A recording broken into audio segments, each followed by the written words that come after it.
Les anecdotes de la vie en Chine. Wouh!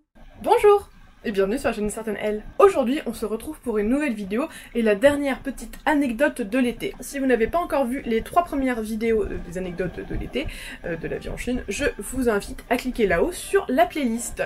Aujourd'hui, on va donc parler de quelque chose qui va vous être absolument utile si vous partez en Chine. Je parle bien sûr de WeChat. Donc qu'est-ce que WeChat? WeChat est un réseau social à la base qui marche beaucoup en Chine puisqu'ils n'ont pas accès à tout ce qui est WhatsApp, Instagram, Snapchat, toutes ces choses-là, les Messenger bien sûr. Et donc vous ne pouvez avoir accès à ces choses-là que si vous avez un VPN. C'est donc pour ça que WeChat est très important à avoir parce que si vous partez pour pas très longtemps, vous aurez certainement pas de VPN puisque bon, pour une semaine, 2 semaines. Et même si vous avez un VPN, la fiabilité de ces choses-là... Et surtout, WeChat, si vous avez des amis chinois, c'est obligatoire puisque très peu de Chinois ont Facebook et Messenger, WhatsApp, toutes ces choses-là.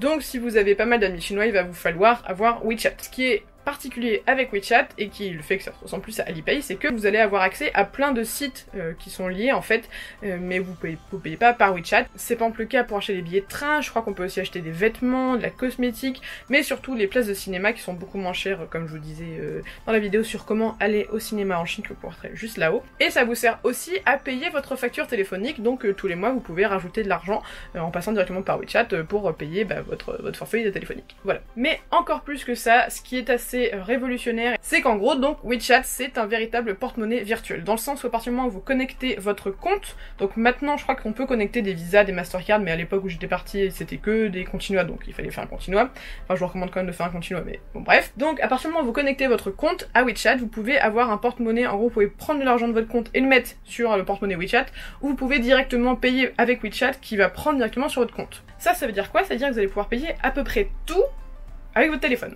Alors déjà un truc qui est quand même que je trouvais assez fou, et je pense que ça n'arrivera jamais en France, en tout cas pas tout de suite, c'est que votre employé, enfin votre patron vous paye par WeChat, et vous payez vos factures par WeChat, et vous payez vos loyers par WeChat, vous payez absolument tout par WeChat, donc c'est à dire que voilà, moi, je sais pas comment ils chopent les taxes là-dessus, mais enfin bon, voilà. Mais ça veut surtout dire que, comme nous un peu la carte sans contact, votre téléphone, votre WeChat vous permet de payer tout, de payer au restaurant, de payer dans les magasins, au cinéma, enfin absolument tout. Vous n'avez juste qu'à montrer votre téléphone, il vous le scanne, et ensuite vous avez plus qu'à payer le montant qui est demandé. Donc c'est très pratique, mais là où c'est encore plus pratique selon moi, puisque la carte sans contact ça fait ça, mais quelque chose voilà qui me manque encore beaucoup de WeChat, et en gros pour vous mettre dans le contexte, donc le week-end dernier, j'ai eu on a dîné avec des amis ensemble. Ils prenaient la carte qu'à partir de genre 10 €, sauf que bien sûr ils avaient pris des boissons qui étaient genre à 5,50 parce qu'ils le disent pas en avance, c'est gentil monsieur, et donc fallait partager de machin de trucs, et puis même après il y en avait qui avaient pris des trucs ensemble, donc fallait partager, enfin bref.